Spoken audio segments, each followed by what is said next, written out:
My name is Polly. I was sitting at the top of the stairs, just out of sight. I could hear them in the kitchen, their voices all tangled up like a bunch of knotted shoelaces. Mom and Frank, the guy who swooped into our lives like some kind of low-rent Superman, minus the cape and all the good stuff. Frank, she's my daughter, I heard Mom say, a tremble sneaking into her voice like it was trying to tiptoe around him. Look, Sheila, I didn't sign up for this, you know? It's bad enough I gotta deal with this place being a mess and you're cooking. He grumbled so loudly, I could hear his words clear as day. Now I got my own kid on the way, and I need to think about that, not this. Say it, Mom dared him, quieter now. Say what you mean, Frank. He snorted. Not this leech you got hanging on us. What is she, huh? Just a mouth to feed. Someone I got no bond with. She's just gotta go. Mom exhaled long and sorrowful, like the air itself was heavy with regret. But where would she go? I felt like my heart was a punching bag, and Frank was the kind of guy who didn't know when to stop swinging. What about her aunt? That sister of what's his name, the dead guy? Linda? But. No buts, Sheila. Geez, you're always so soft. She's family, ain't she? Let her deal with the kid. There was a quiet beep as someone pressed a number on the phone, and my ears strained to hear the rest. Yeah, hi Linda? Frank here. Yeah, you're about to do me a solid. Got a bit of a situation. Well, no, not a health thing. It's about the kid, Sheila's daughter. I squeezed my eyes shut, wishing I could just disappear into the worn carpet beneath me. Yes, Polly, Frank's voice was gruff, impatient. Look, here's the deal. She's coming to live with you. What? Nah, don't worry about it. She's practically invisible anyway. Won't even know she's there. I heard Mom's shuffling feet, like she was pacing or fidgeting, probably wringing her hands the way she did when she was torn up about something. Linda, it's Sheila. Yes, I know. We're in a tight spot. I can't, with the baby coming. The next voice, Aunt Linda's, cut through the line, sharp and cold like the knives she used to make her overcooked roasts. Fine. I'll take her. But I'm not running a charity here, Sheila. You better keep sending checks. I could almost see Mom wincing, even from where I sat. It stung, knowing the rest of my things in that duffel bag weren't half as important as those checks to Aunt Linda. Footsteps hammered towards the stairs, and I scampered up and into my room, heartbeat thundering so hard in my chest it nearly drowned out the sounds of the looming goodbye. Mom knocked softly, as if the force of her own hand could shatter me. Honey, she started, pushing the door open, her face all twisted in a way that let you know that I'm sorry was coming before a word left her lips. You're gonna stay with Aunt Linda for a bit. I stood there, my arms tight around that duffel bag, like it was the only thing I had left in the whole sorry world. Because, maybe, it was. With a glance back at the room that had been mine, I stepped out into the dim hallway, Mom trailing behind me like a shadow I wished I could shake. I didn't even turn to look at her as I walked out the front door. It was easier that way. Standing on the porch, Aunt Linda looked me up and down as I clutched my duffel bag, each second stretching out like hours. So you're here, Polly, she finally spoke, the words flat and hard. Hi, Aunt Linda. I managed to mutter, trying to keep my voice steady. Don't just stand there, bring your stuff in. But remember, I run a tight ship. You'll follow my rules under my roof, she said, turning on her heel and heading inside. I followed her into the house, which had the warmth of an ice cube. Rule 1, no shoes in the house. Park 'em by the door. And don't you dare drag in any dirt. I keep a clean home. I nodded, slipping off my sneakers and leaving them neatly by the entrance. Rule 2, lights out by 9 on school nights. I won't have any late-night gallivanting or nonsense, she continued, ticking off her rules on her fingers as she went. Okay, I said, my voice barely above a whisper. Rule 3, don't talk back. Don't question me. Just do as you're told, quick and without fuss. Her house was like a museum, everything in its place and nothing out of line. The living room looked barely lived in. Plastic covers clung to the sofas, and I'd bet my last dollar they'd never been sat on. Aunt Linda caught my gaze and snapped, "Those are for protection, not for sitting. God help you if I catch a crease in them." I just nodded again, trying to take it all in. A few days in and it felt like I was walking on eggshells that were rigged to explode. I spent my time trying to be invisible, hoping that'd save me from her sharp tongue. One day, I slipped up. I spilled a bit of milk on the counter. Quick as I could, I wiped it up, but not quick enough. "What's this, a puddle?" Aunt Linda had appeared like a whisper, and her voice was like thunder. "Wasting food and making a mess." "I got it, Aunt Linda. It's clean now." I showed her the rag, trying to prove it was just a small spill. "You think sorry and a rag fixes everything? You think I have the time and money to waste on your clumsiness?" "No, I started, but she cut me off with a wave of her hand. Like I needed more problems. Your mom sends you here like I got nothing better to do," she grumbled. "Even your own mom didn't want you, so why should I?" Her words hit me square in the chest. I stood there, jaw tight, swallowing the hurt because crying wouldn't change a thing. I knew arguing would only make it worse. The rules were clear, and Aunt Linda was the kind who never bent them. Not for anyone. "Sorry, won't happen again," was all I could get out. "You're right, it won't. Because if something like this happens again, we're gonna have a bigger problem, you hear me?" Loud and clear, I answered. My voice sounded small, even to my own ears. Dinner was a silent affair. Aunt Linda liked eating without the sound of anyone else's breathing, it seemed. I tried to chew quietly, making every move deliberate, wishing I could just disappear into my room already. Days bled into weeks and weeks into months, each as unremarkable as the last, until one afternoon. I was sitting on the carpet in my room, the one with the faded wallpaper peeling at the corners. My room at Aunt Linda's was just another box in the stack, nothing like my old one back at Mom's. With Aunt Linda at the grocery store, I grabbed the cordless phone from its cradle in the living room. My heart was racing as I punched in Mom's number, a sequence I still knew by heart. Years of dialing it for takeout or when there was a spider too big for me to handle alone. The phone rang and rang. On the fourth, she picked up. "Yeah? Mom, it's me, Polly," I blurted out before my courage could fail. There was a pause, a breath, a sigh. "What do you want?" I miss you, Don't." She cut in, her voice icy. "Don't ever call here again." The line clicked dead. I stood there, phone in hand, her words a new weight in the pit of my stomach. It wasn't just the rejection that stung, it was the finality of it. "I hope that was important." Aunt Linda's voice came from behind me like a winter's draft. I turned, startled, the phone slipping slightly from my grasp. "I just wanted to talk to her," I said, my voice failing to hide the quiver. She snatched the phone from my hand, her eyes narrow slits. "You think these calls are free?" I'm sorry, I'll pay for it," I stammered, though I had no idea how. Aunt Linda snorted. "Pay for it? With what? No, you've caused enough trouble. I'm done with it, done with you." Before I could plead, she was on the phone, barking into the receiver. "Yeah, Betty? Get a room ready. She's coming to you." I barely had time to process her words before I found myself holding a bus ticket and a hastily repacked duffel bag.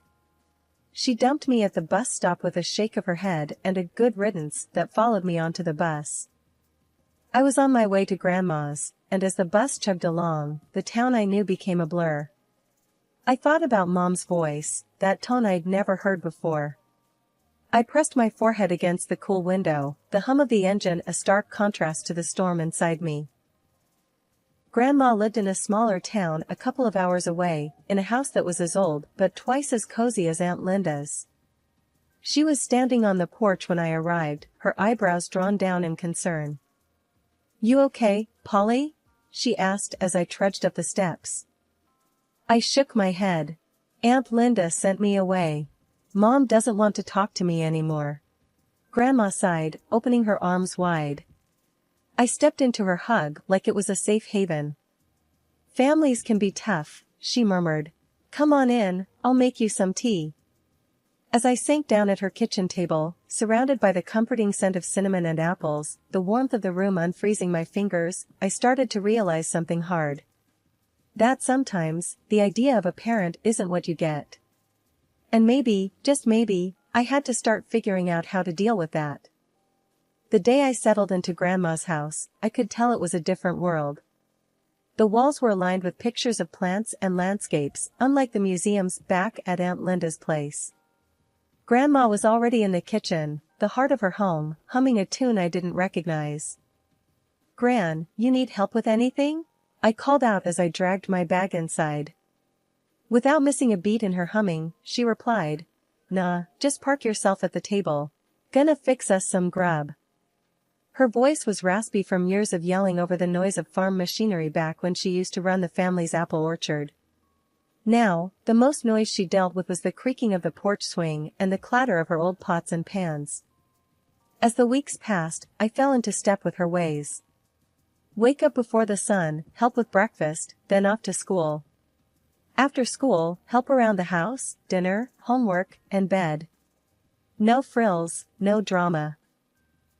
One chilly afternoon, Grandma found me on the porch swing, the horizon painted orange and pink by the setting sun. Got something to tell ya, she said, pulling the other side of the swing down with her weight. I tightened my grip on the chains of the swing. Whatever it was, Grandma wasn't one for beating around the bush. You're not just staying here, you know. This isn't temporary. She held out some papers to me. I've gone and made it official. You're mine now, for good. I scanned the papers. Words like custody and guardianship jumped out at me. She'd done it. Why'd you do this, Gran? To me, it seemed like taking on a burden, more trouble than a teenage girl was worth. 'Cause you're blood, kid. More than that. You got spirit. Remember, tenderness beneath the strength. She repeated her old saying and tapped her chest. Right here is where you've gotta be toughest. We sat quiet for a while, the swing creaking under us, the sky darkening. I let her words wrap around me like the quilts on my new bed upstairs. Thanks, Gran, I finally said. That was all. Thanks. It sounded lame even to my own ears. Well, don't thank me yet. You'll be pulling extra weeds tomorrow, make no mistake. Her tone was playful, but I knew she'd hold me to it. Sitting on the swing now, a few days after my sweet 16, I could see that Grandma's house wasn't just a haven. It was a starting line. And with her backing, I was finally ready to run my race. The morning sun hadn't even cracked the sky when Grandma kicked the bottom of my bed. Rise and shine, Doc, she barked, same as she had every morning since I started med school. I groaned, my hand searching for the alarm clock. It's not even light out, Gran. World don't wait for light. Cows don't milk themselves. Patients don't cure themselves, neither.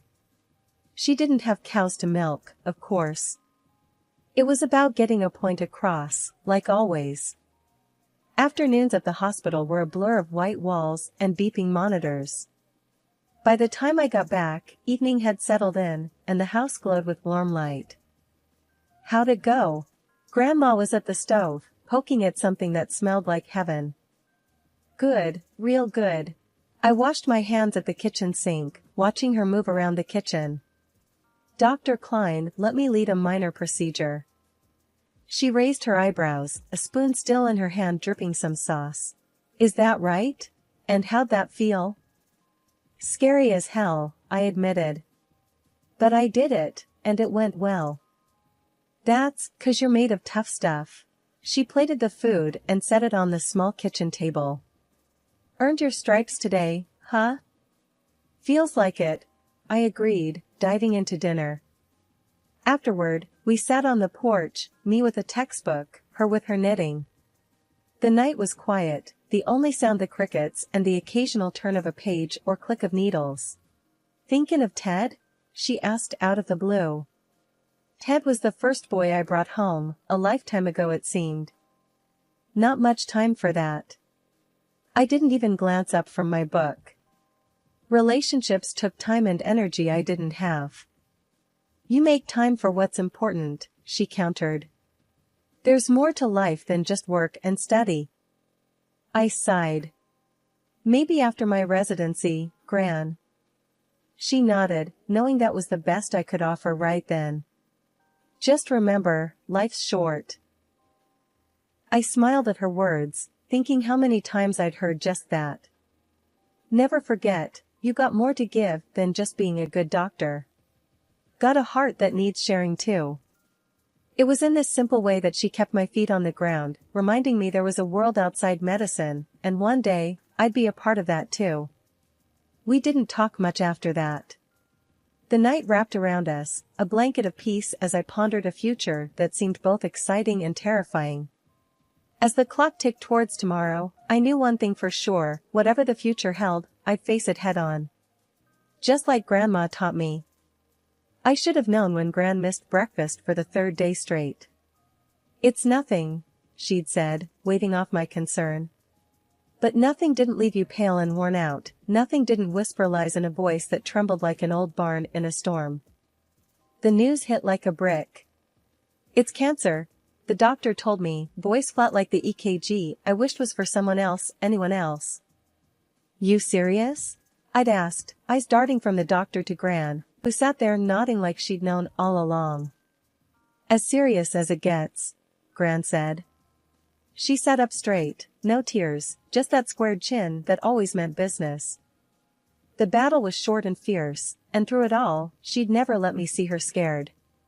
Until one quiet morning when she finally let go of the fight, the breath slipping from her in a soft sigh, like she was slipping into a warm bath. After, the house felt empty, like someone had scooped out the middle and left me with a shell. I walked through the funeral like someone else, shaking hands, accepting hugs, hearing murmurs of "she loved you like her own." They didn't get it, not really. It wasn't like she was my own, she was my everything. After everyone had gone, I stayed back, leaning on the cool marble, staring at the casket that was too new, too shiny. Left alone, I whispered to Gran, like I used to when it was just me and her against the world. I'll make you proud, I swear. The next morning, I found myself at the hospital, the hall sterile and smelling of disinfectant.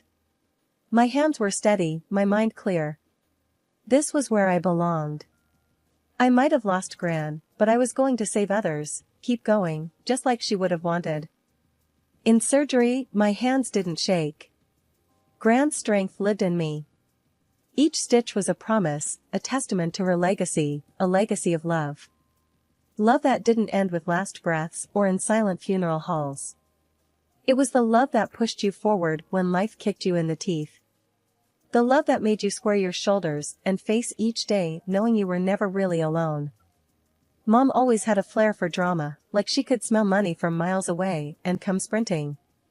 The doorbell rang one lazy Sunday, pulling me away from medical journals and a cup of coffee.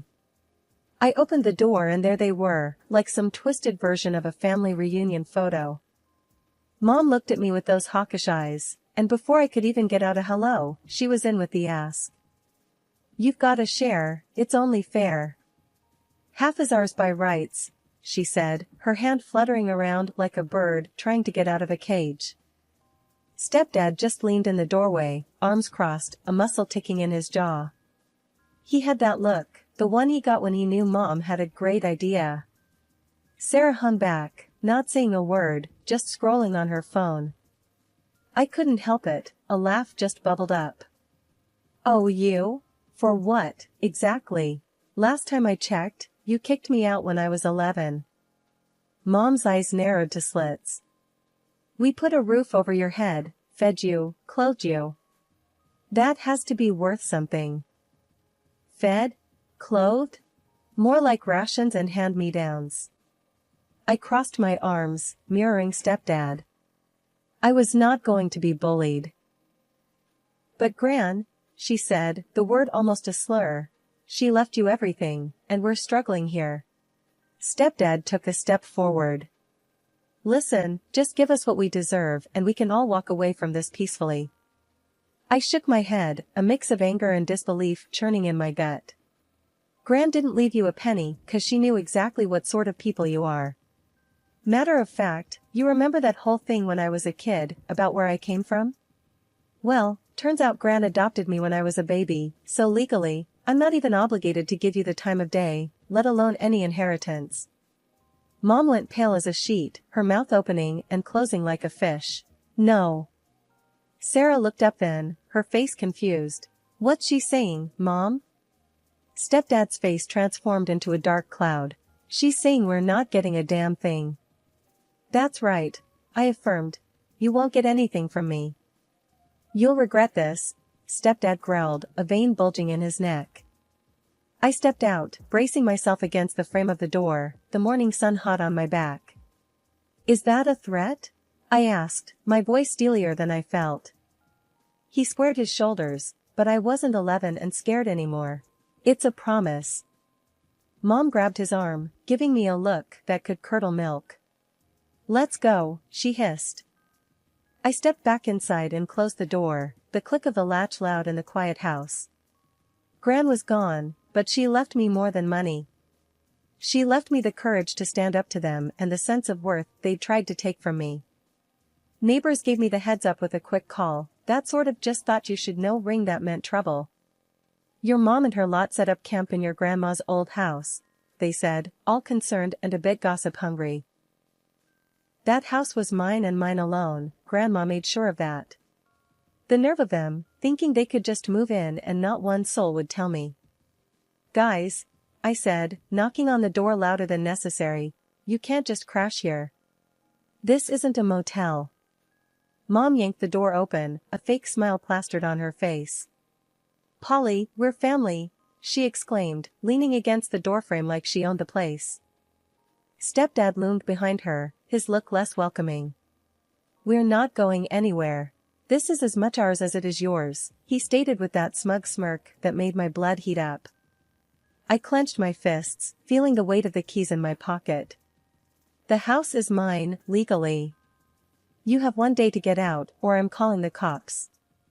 They laughed, the kind that grates on your nerves. Yeah, sure. Call the cops on your family. That'll look great, Stepdad jeered, his arms folded across his chest. I didn't want a scene, but they left me no choice. The next morning, they were still there, lounging around as if they owned the place. That's when I made the call. When the cops rolled up, I could almost taste the sour change in the air. I stood by, arms crossed, watching through the living room window. Ma'am, sir, you need to leave the premises. Now, one officer said firmly, his hand resting near his belt. But she's my daughter, Mom tried to plead, her voice shifting to desperation. And I'm her stepdad, added Stepdad, that tick in his jaw back like a storm warning. Doesn't matter. You don't own this house and the owner wants you out, the second cop chimed in, stepping forward. They'd finally stopped laughing. I could see the realization dawning on their faces, the reality that they couldn't bulldoze their way through life anymore. I didn't budge until their car was a speck in the distance, and then turned to face the empty house. It felt like taking a deep breath after being underwater too long.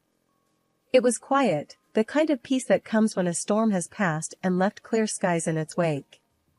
Stepping into the house, the air felt different, lighter. Grandma's voice didn't echo the way it did before, now it was in my own head, words that came like a bomb, sitting over years of scars. With each step, I started to reclaim the space. The kitchen, where Grandma taught me to bake, the living room, where she healed my teenage heartaches with ice cream and tough love, and her bedroom, where she'd say prayers that I'd find my way in a world that could be cruel and unforgiving. I made coffee, the aroma filling the space, binding me to this house, this moment. Sitting at the kitchen table, I raised my cup to the new day. Justice served, and served well.